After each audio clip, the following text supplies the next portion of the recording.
आप हमें फेक समझ के हंसते रहिए, हम अपना सच समझ के जीते रहेंगे। अब I think ups and downs नहीं आते तो आप मेरा इंटरव्यू लेने नहीं आती। तो आप समझ लीजिए कि एबीपी पे आने के लिए इतनी मेहनत करनी पड़ी मुझे, वरना मैं तो आराम से जाती जीके जैसे घूमती जीत जाती। ये ज़रूरी होता है, हमारे जीवन में कठिनाइयाँ नहीं आएंगी तो फिर हम बेहतर इंसान कैसे बनेंगे। तो कठिनाइयाँ आई, उन्हें पार किया, यहाँ तक आ गए, लास्ट डे पे शो में खड़े हैं, इससे ज़्यादा और क्या मांगेंगे। और ना आपने जिस तरीके से आपकी जर्नी थी बहुत ही खूबसूरत थी, लेकिन है ना कहीं लोगों ने उसे बहुत ज़्यादा गलत समझा, कह दिया आपको बोल बच्चन। से उसके लिए क्या कहेंगे? मुझे ऐसा लगता है कि आप हमें फेक समझ के हंसते रहिए, हम अपना सच समझ के जीते रहेंगे। मुझे कोई प्रॉब्लम नहीं है। लोगों को आई एम श्योर तकलीफ़ हुई होगी, क्योंकि एक लड़की के लिए ये लाइफस्टाइल मेंटेन करना क्वेश्चनेबल होता है। वो सवाल उठाते रहे, मैं अगली बार पिज़्ज़ा खाने इटली जाऊँगी। और एकता मैम ने भी ना बहुत तारीफ़ की आपकी, एंड कहीं ना कहीं आपको ऑफर दे दिया है अपने शो का। तो क्या लगता है कि ना किस तरीके से क्या होगा? क्या आपको पक्का पता है वो शो है, मूवी तो नहीं? ओह, तो मैं I think I am looking at the brighter side of things. उनने कह दिया है मेरा राहु ठीक है, उनकी ऐप बढ़िया चल रही है, मेरी ज़िंदगी बढ़िया चल रही है। जो भी ऑफ़र आएगा मैं जो भी करूँगी, आई थिंक मीडिया बहुत सपोर्ट करता है मुझे, आपको सब जगह चर्चा में दिख जाएगा। तानिया,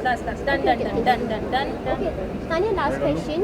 ओके, आप इतनी प्यारी हो ना, हमेशा चाहे हमेशा भगवान का आपने नाम ये लिया बात है। जोर से बोलना कि मैं प्यारी हूँ। नहीं, मतलब आपने हमेशा जो श्री राम का नाम लिया है जी। चाहे हर एक जगह।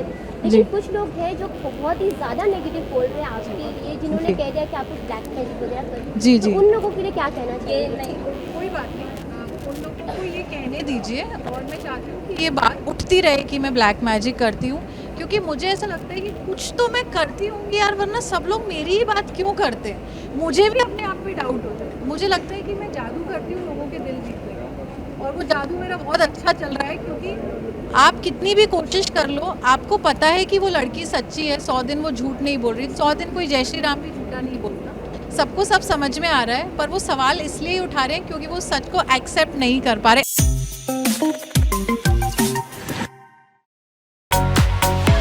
आप हमें फेक समझ के हंसते रहिए, हम अपना सच समझ के जीते रहेंगे। अब I think ups and downs नहीं आते तो आप मेरा इंटरव्यू लेने नहीं आती। तो आप समझ लीजिए कि एबीपी पे आने के लिए इतनी मेहनत करनी पड़ी मुझे, वरना मैं तो आराम से जाती जीके जैसे घूमती जीत जाती। ये ज़रूरी होता है, हमारे जीवन में कठिनाइयाँ नहीं आएंगी तो फिर हम बेहतर इंसान कैसे बनेंगे। तो कठिनाइयाँ आई, उन्हें पार किया, यहाँ तक आ गए, लास्ट डे पे शो में खड़े हैं, इससे ज़्यादा और क्या मांगेंगे। और ना आपने जिस तरीके से आपकी जर्नी थी बहुत ही खूबसूरत थी, लेकिन है ना कहीं लोगों ने उसे बहुत ज़्यादा गलत समझा, जी। कह दिया आपको बोल बच्चन। से उसके लिए क्या कहेंगे? मुझे ऐसा लगता है कि आप हमें फेक समझ के हंसते रहिए, हम अपना सच समझ के जीते रहेंगे। मुझे कोई प्रॉब्लम नहीं है। लोगों को आई एम श्योर तकलीफ़ हुई होगी, क्योंकि एक लड़की के लिए ये लाइफस्टाइल मेंटेन करना क्वेश्चनेबल होता है। वो सवाल उठाते रहे, मैं अगली बार पिज़्ज़ा खाने इटली जाऊँगी।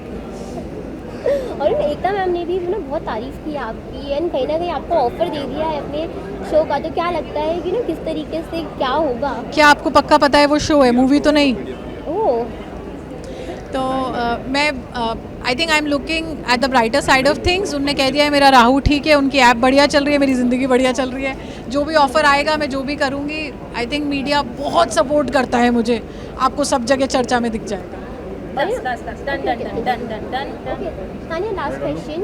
ओके, आप इतनी प्यारी हो ना, हमेशा चाहे हमेशा भगवान का आपने नाम ये लिया बात है। जोर से बोलना कि मैं प्यारी हूँ। नहीं, मतलब आपने हमेशा जो श्री राम का नाम लिया है चाहे जी। हर एक जगह। जी। लेकिन कुछ लोग हैं जो बहुत ही ज़्यादा नेगेटिव बोल रहे हैं आपके लिए, जिन्होंने जी। कह दिया कि आप कुछ ब्लैक मैजिक वगैरह कर। जी, तो जी। उन लोगों के लिए क्या कहना चाहिए? कोई बात नहीं, उन लोगों को ये कहने दीजिए। और मैं चाहती हूँ कि ये बात उठती रहे कि मैं ब्लैक मैजिक करती हूँ, क्योंकि मुझे ऐसा लगता है कि कुछ तो मैं करती हूँ यार, वरना सब लोग मेरी ही बात क्यों करते हैं। मुझे भी अपने आप पे डाउट होता है। मुझे लगता है कि मैं जादू करती हूँ लोगों के दिल जीतने का, और वो जादू मेरा बहुत अच्छा चल रहा है। क्योंकि आप कितनी भी कोशिश कर लो, आपको पता है कि वो लड़की सच्ची है, 100 दिन वो झूठ नहीं बोल रही। 100 दिन कोई जय श्री राम भी झूठा नहीं बोलता। सबको सब समझ में आ रहा है, पर वो सवाल इसलिए ही उठा रहे हैं क्योंकि वो सच को एक्सेप्ट नहीं कर पा रहे।